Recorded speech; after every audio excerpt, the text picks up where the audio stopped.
Oh, what a mess. Well, this is a recent acquisition. In case you were wondering, this is an HMV-102 in red. I don't know for sure, but I'm pretty sure this is an HMV-102D. The tag is missing, along with some other stuff, so it's kind of guesswork here, a little detective work. But it looks like a D. There's no bullets in the motor board to stop the record tray from bouncing around. It has pot metal parts in its governor. Those are pretty much hallmarks of a D. My guess, post-war, or just before the war, maybe 1939, maybe 1948, I don't know, somewhere around in there. Anyway, this was an eBay find. Now, a word about HMV portables over here in the States, they don't come up very often. Usually when they do, they're going to be just a basic black machine. The colored machines, not too often. I've been lucky. I have found a handful over the years, including now 3 red ones.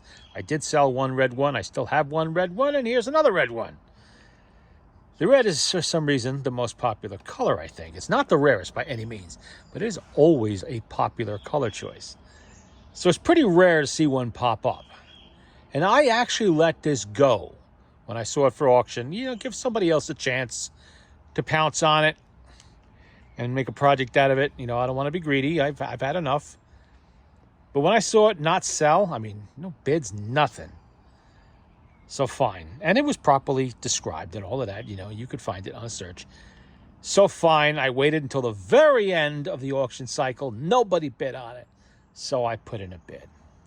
Not going to tell you for how much. Those of you who saw it, know. But since I may end up reselling this down the line, I'll just keep the price to myself anyway. But now I own it. And it has some issues that have to be gone over. Now, somebody was playing with this before I got it, and I was easily able to spot that. One, it's missing a few little parts. The tags don't just fall off of these.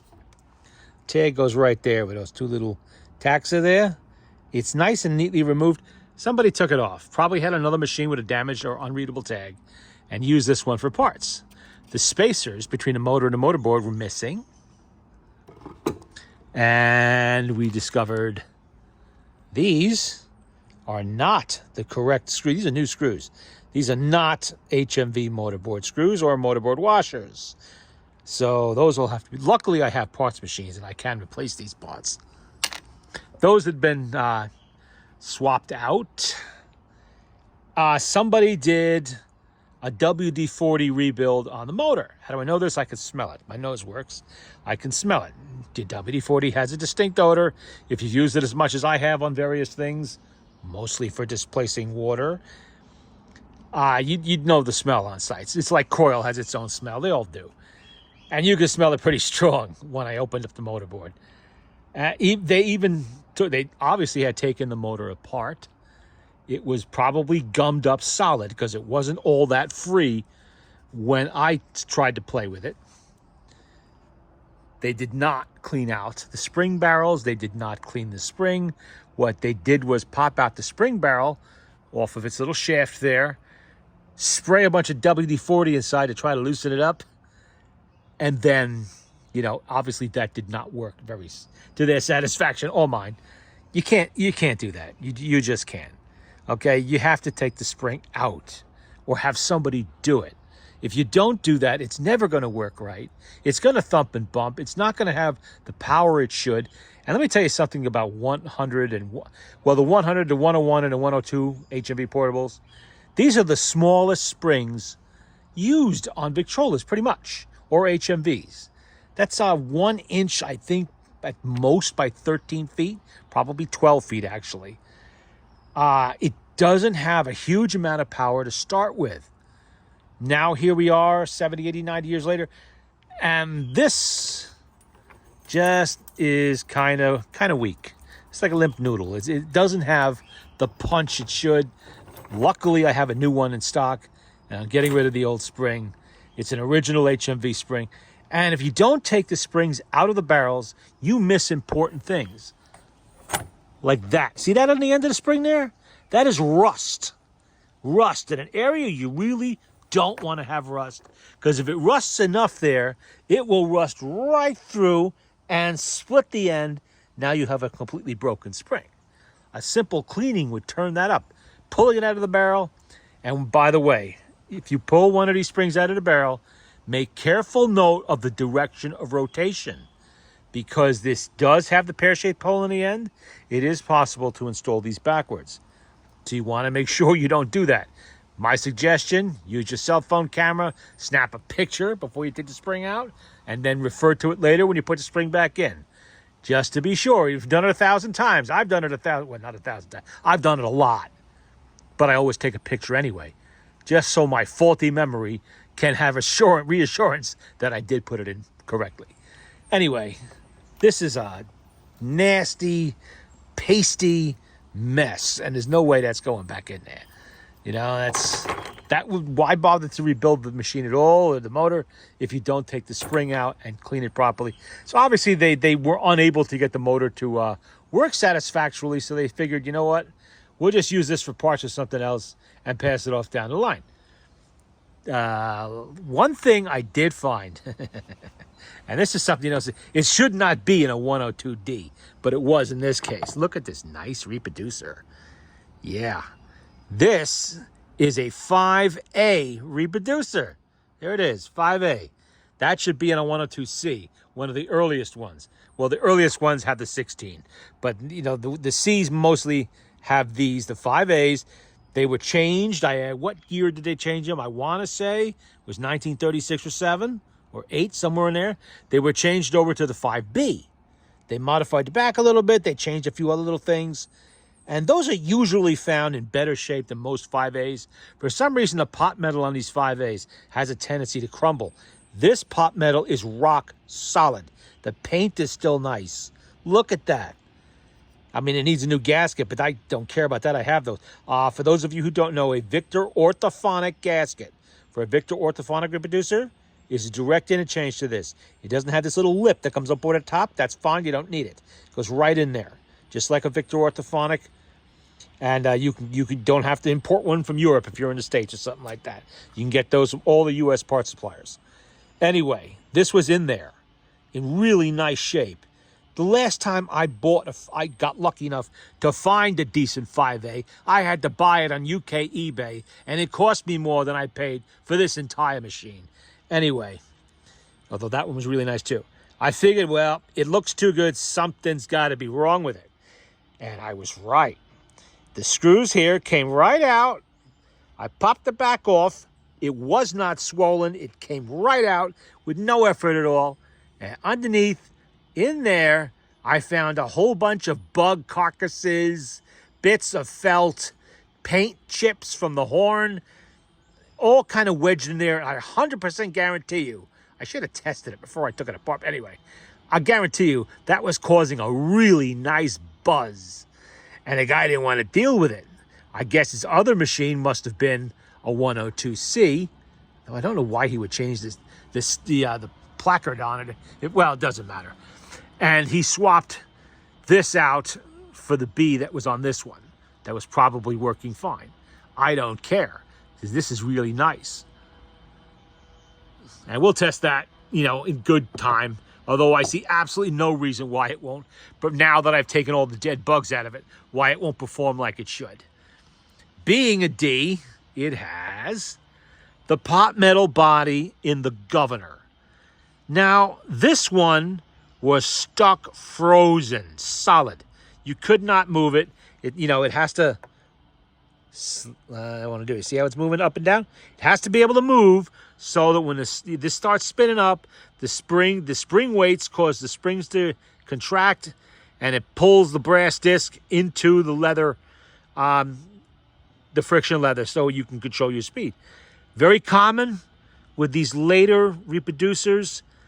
Those pot metal parts corrode and they lock tight, and the governor will not governor anymore. It'll be stuck at a single speed, whatever that happens to be from where it was stuck. Here's a trick.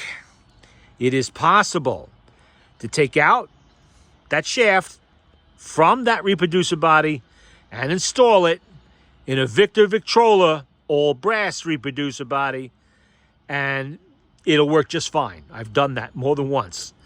And you don't have to worry. This is something you can also do if the springs are not in good shape. These springs are in good shape, but you notice that they are, I don't know if you can see it, they are riveted to the weights so that when they break, and of course, these springs are unique to this type of pot metal body reproducer. See how they're held on with a clip? No screws.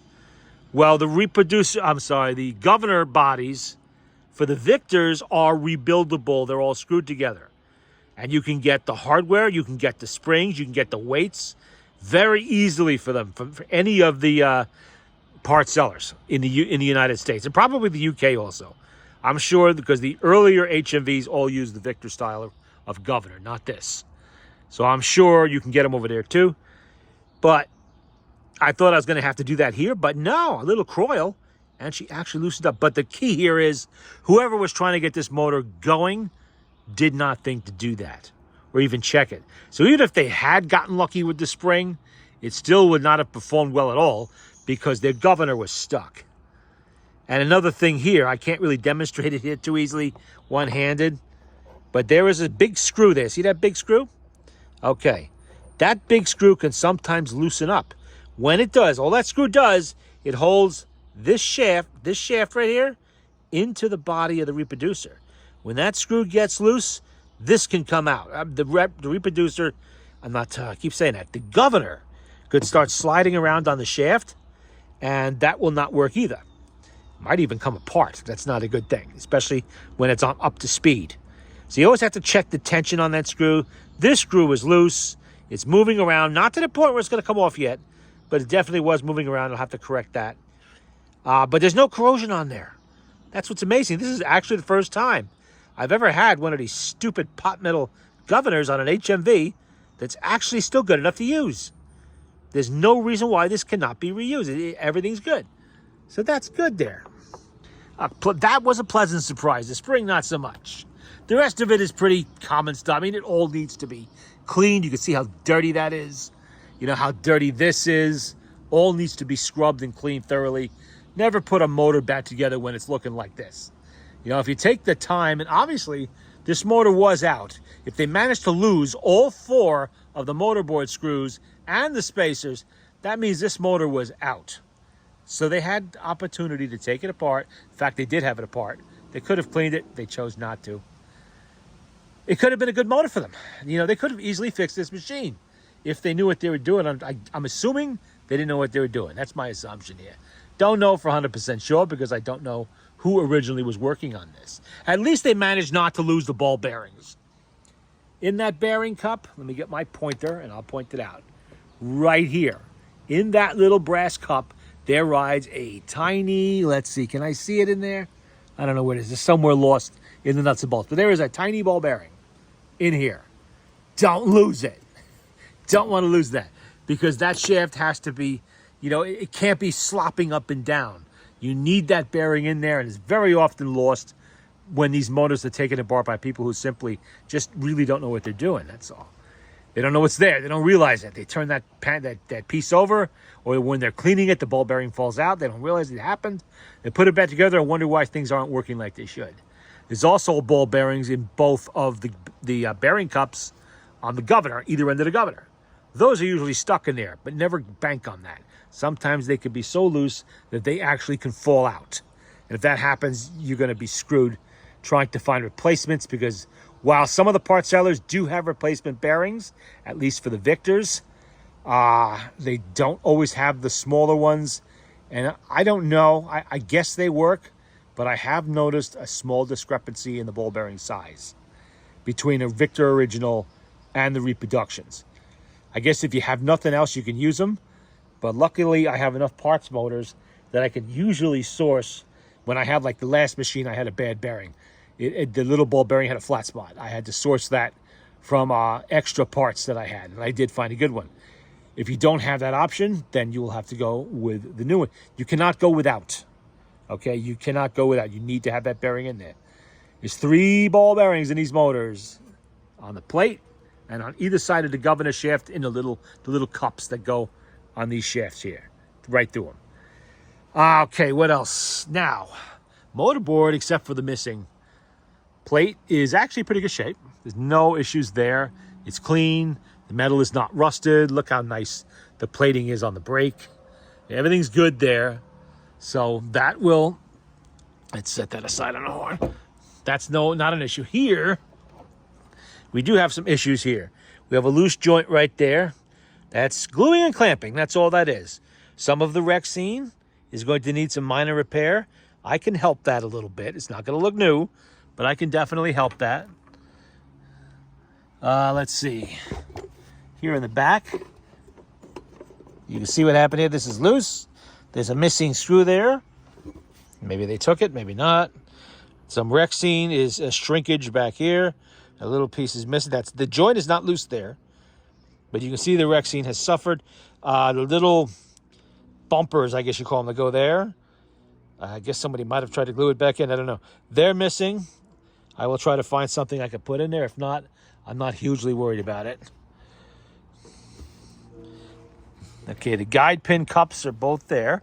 That's good. Yeah, the grease sticker is there. Lubrication chart, rather. Assembly number from the factory. Still there. Number 696. Nothing wrong with the needle tray. That's all good. And, mostly the Rexine's in pretty good shape, except for here on the bottom a little bit. But I can improve that. This is not by any means bad. As usual, the leather handle is gone. I don't know if I have a red spare. I think I do. If I do, I'll put it on there. If not, I will have to order one. There is a gentleman in Holland I get those from. Usually ordered, 5 or 6 at a time.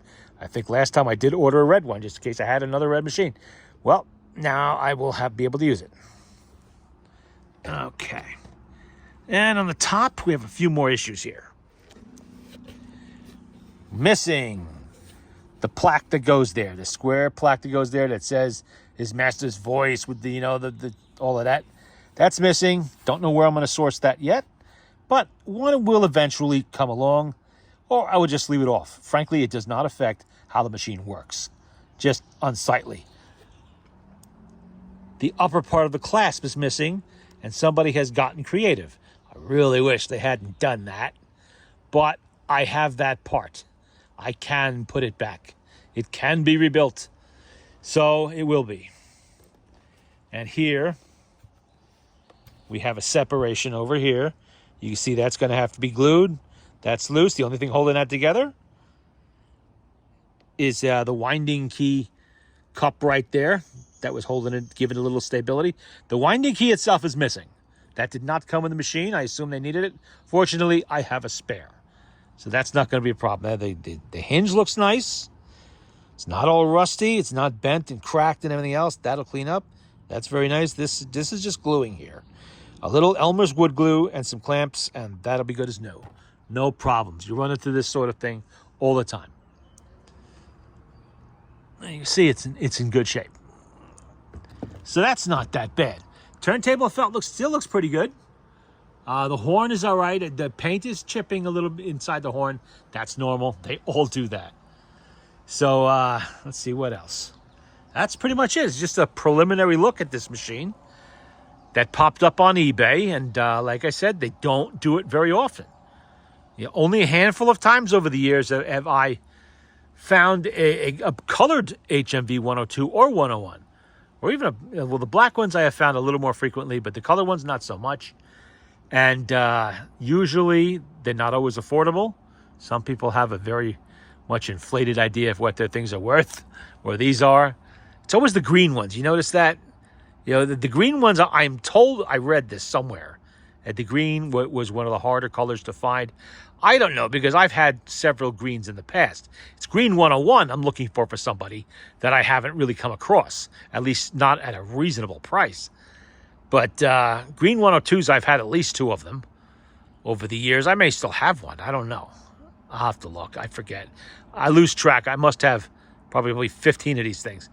And I sometimes forget what colors I have and which ones I don't.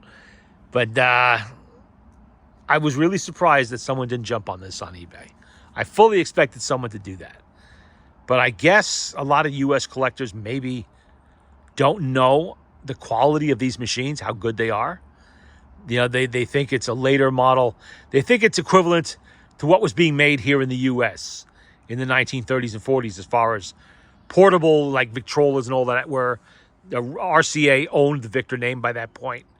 Waters Connolly Company was making them, and they were cheap. They had pot metal tone arms, chintzy little motors, and not very makes this look like a powerhouse. You know, they were just good enough to be what they were intended to be, a cheap picnic phonograph. This, on the other hand, is a machine that's over-engineered, and it's built to last the ages. It's really high-quality construction. You know, the motors, everything in these things, and they made these like this all the way up to 1958. 1932 to 1958.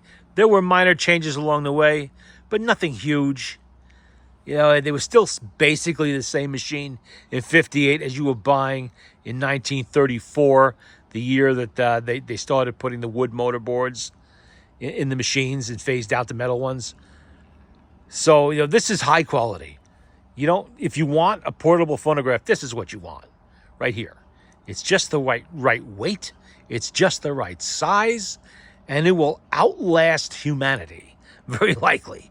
You know, whoever comes after us will be using these 10,000 years from now. It's a bit of an exaggeration, but that's really says, you know, how good. Oh yeah, the clip was also missing on the motorboard. I have those too. That's a real common thing.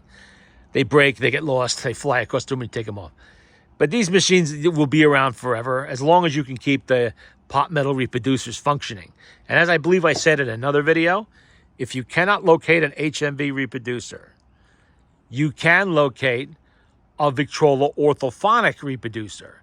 That there are a lot of parts now being made for them. So you could basically almost get a new orthophonic reproducer. Notice I did not say a cheap new orthophonic reproducer. No, it's going to cost you quite a bit of money, but you can get them. They are available. That's the thing. You're not stuck trying to put an old acoustic style, not acoustic, they're all acoustic, but trying to put like a Victrola number 2 or an exhibition onto these machines. You can't put an exhibition onto a 102. You can put a number 2 or a number 4 Victrola reproducer or HMV reproducer on a number 2, again, by swapping out the isolator gasket for a Victor orthophonic isolator gasket. Fits right into the back, just like it belongs there. And you can run, and I've done this, you can run a number 2 or whatever, just not the exhibition. You can run a 2 or a 4 on an HMV-102 if you have to. If you don't have a reproducer, that's all that's holding you up playing the machine, you can actually do that. It's very easy to go to eBay and find any number of Victrola number 2 reproducers. Some of them completely rebuilt for you. All you got to do is swap out that back gasket, which you can get from the phonograph shop or Walt Summers or anybody really, you know, that sells Victrola parts will have it. Just look on eBay and look up, you know, Victrola orthophonic reproducer isolator gasket. It'll pop up. It's there. So that's, you know, it's an option for running. You could always get one of those Victors. As far as I am aware, nobody is reproducing these number 5A or 5B reproducers. I think somebody was reproducing the back. I know that a friend of mine was getting geared up to have a machine shop in his country manufacture these backs. And he did have some prototypes, one of which he sent me and I used on another reproducer. Unfortunately, he passed away. So that, I don't remember when exactly, I believe it was during COVID. And that idea went up in smoke. Somebody else might have been doing it somewhere else. I don't know. I have not been informed if that's the case. But that's, you know, not always the problems with these. You could have problems with the rings too, and these bearings here. There's other ways that these things can be screwed up. So sometimes they're hard to find a decent one that works like it should. You know, and like I said, like I did recently find one. No, not recently, a year ago. And it cost quite a bit of money, and I had to ship it over here. But it did come with its original box. It was a dealer leftover. It never been on a machine. Everything was perfect with it.